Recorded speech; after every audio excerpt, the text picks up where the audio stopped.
É hora da entrevista do dia com Denise Campos de Toledo. E vamos falar agora sobre a reforma política, os principais pontos da proposta em tramitação, a polarização em torno da pauta, expectativas e os trabalhos no Congresso. Eu converso com Renata Abreu, que é deputada federal pelo Podemos de São Paulo, presidente nacional do partido e relatora da PEC da reforma política. Deputada, boa noite. Boa noite, Denise. É uma alegria estar com vocês, viu? Bom, deputada, a gente tem visto muita polêmica em torno da definição do texto mesmo, discussões entre as propostas que foram apresentadas por lideranças na Câmara dos Deputados, dos vários partidos, e o Senado já rejeitando o que poderia sair, né, dessa proposta. Eu queria saber quais são os pontos principais, o que a senhora acha que há condições de levar adiante. Bom, o principal ponto que está sendo debatido é a possibilidade da alteração do sistema eleitoral, né, para um sistema de transição, talvez, como distritão, distrital misto. Então, a discussão do sistema eleitoral, devido ao fim das coligações, é uma das pautas que está em discussão aqui na Câmara dos Deputados. A questão das cadeiras efetivas também, para nós mulheres, que é uma luta antiga, a PEC 134, que estava parada aqui na Câmara, que deve ser debatido, então garantir as cadeiras efetivas para as mulheres, com uma série de políticas de incentivo, garantias de recursos, isso também está sendo debatido. E outras pautas também de aumento da participação popular, como a diminuição do número de assinaturas para projetos de lei de iniciativa popular, como a inclusão de plebiscitos durante o processo eleitoral, como acontece em vários estados norte-americanos, a questão dos mandatos coletivos, que tem se tornado uma realidade no país e que precisa de regulamentação. Então, são uma série de pautas que estavam muitas vezes paradas aqui na Câmara e que nós vamos agora debater e deliberar no Congresso Nacional. Agora, a senhora não acha que é um prazo muito curto para se discutir mudanças como as votações distritais mistas, mesmo que venha uma fase de transição? Na verdade, a intenção seria acabar com aqueles puxadores de votos, não é? Nós perdemos o contato. Deputada, sim. A intenção é essa, acabar com os puxadores de votos? Sim, na verdade são várias possibilidades, né? O sistema distrital misto, ele vem numa outra lógica, uma lógica de eleger um pelo distrito e eleger no sistema proporcional também. O distritão misto também, que está sendo debatido, é uma lógica de metade das vagas ser eleito pelo distritão e a outra metade no proporcional. Então, e o distritão, que é o sistema mais simples, que é o grande debate, né, que são eleitos os mais votados.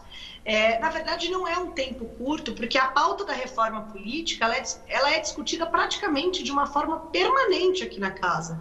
E a cada momento da eleição se tem um aprimoramento. Então, na última legislatura, foi aprovada a cláusula de desempenho, foi aprovado o fim de coligação, foi aprovado o financiamento público. E aí, a cada eleição, se tem a oportunidade de verificar os impactos daquelas decisões de fato na sociedade. O fim de coligação gerou o quê? Triplicou o número de candidatos, aumentou os gastos, os recursos públicos necessários para garantir o processo eleitoral. Então, é necessário algum ajuste? E aí se tem novamente o debate, que ele é constante, ele é permanente. Então, a questão do sistema eleitoral vem sendo debatida aqui na Casa por várias e várias eleições. E acho que pela primeira vez existe aqui um sentimento de querer legislar para frente. A gente sabe o quanto é difícil, muitas vezes, você alterar um sistema eleitoral para as próximas eleições, tendo em vista que quem está fazendo a regra do jogo são os próprios jogadores. Mas existe um sentimento também de talvez usar esse momento para aprimorar um sistema eleitoral definitivo para o país, mesmo que ele seja para as próximas eleições, pensando nas próximas gerações. Isso está sendo muito debatido aqui na Casa. Quando eu falava do tempo curto é porque Arthur Lira, presidente da Câmara, citou a data de 4 de agosto como limite para que essas mudanças já possam valer para as próximas eleições. Sim, mas a gente tem um prazo até outubro. Mas é como eu disse, essa discussão é uma discussão permanente na Casa, né? Então, nunca se deixou de debater a reforma política, a reforma eleitoral. Então, como tem um prazo da anualidade, qualquer alteração eleitoral precisa ser votada um ano antes da eleição, obrigatoriamente nós temos que votar qualquer alteração até outubro. Agora, deputada, em relação à participação das mulheres, a imposição de um percentual, a gente vê na prática que muitas se candidatam, é aquele caso de candidatas laranja, que apenas serve para o partido fazer volume, para cumprir uma regra e na prática elas não têm apoio, elas não têm orientação, não recebem condição financeira para poder divulgar a própria candidatura, mesmo aquelas que levam a sério. Como é que se pode mudar isso? A senhora acha que há condições de mudar já para as próximas eleições? Sem dúvida, é isso que a gente está discutindo, né? A garantia dos 30% de recurso foi o que, de fato, gerou efetividade na questão da eleição das mulheres. Você vê, a lei de cotas de candidaturas foi aprovada há muitos anos, mas mesmo tendo um aumento significativo no número de candidatas, não gerou um aumento significativo no número de mulheres eleitas, justamente pelo fato que você falou de mulheres laranjas, que se lançam laranjas somente para segurar a vaga dos homens, né? Que é um sistema de cotas, na minha visão, que ele precisa ser redesenhado, né? Porque quando a gente fala de cotas, a gente fala de reserva de vagas. Então, as reservas de vagas de candidatas mulheres, ela precisa ser mantida. Mas o que vai fazer a diferença são as cadeiras garantidas para as mulheres, o mínimo de recurso de 30%, e uma das políticas que está sendo propostas aqui é o voto da mulher computando em dobro para cálculo do fundo partidário, como um incentivo aos partidos a investirem nas candidaturas femininas, né? Então, com a reserva de candidaturas para as mulheres, mas a não necessidade de tirar os homens como penalidade, né? Que na verdade não é uma penalidade, porque você deixar a vaga vazia sem poder ser preenchida com um homem atrapalha a construção de um coeficiente eleitoral. Então, nenhum partido tem interesse em não colocar mulheres numa vaga que só pode ser ocupada por mulheres. Mas o que vai acontecer é que, como eles não têm que tirar homens, eles não vão obrigar mulheres laranjas a serem candidatas somente para garantir a vaga dos homens. E aquelas que querem participar terão recurso garantido, cadeira efetiva e, de fato, nós teremos mais mulheres eleitas nos parlamentos brasileiros. E pode haver alguma mudança que interfira, por exemplo, nas eleições para governadores, o período de eleição e o prazo para os senadores também? Para os governadores e senadores não vai alterar na questão das mulheres, porque é um cargo... Não das mulheres, em relação à reforma em geral. No geral, não. O que vai afetar são as construções de chapa proporcional. Tem um pedido de alteração também na data de posse do presidente da República, né, que hoje está no dia 1º, então nós faríamos uma alteração para o dia 5.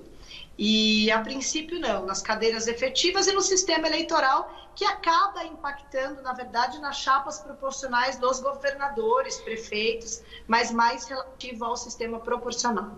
Então, mas em relação à contagem de votos, a forma como se daria a eleição, a gente já pode ter novidades nas eleições do ano que vem? Quem teria a maioria das... Pode prosseguir, por favor. É que eu tenho uma proposta que eu defendo e estava tentando fazer ganhar corpo aqui na Câmara, que é a questão do voto preferencial, né? Que é a questão do voto preferencial, né? Que é um sistema adotado na Irlanda, em alguns estados norte-americanos, foi instalado agora em Nova York, que é um sistema de ranqueamento. Então, em vez de você votar em um presidente da República, você ranqueia a ordem de preferência dos que você mais gosta para o que você menos gosta.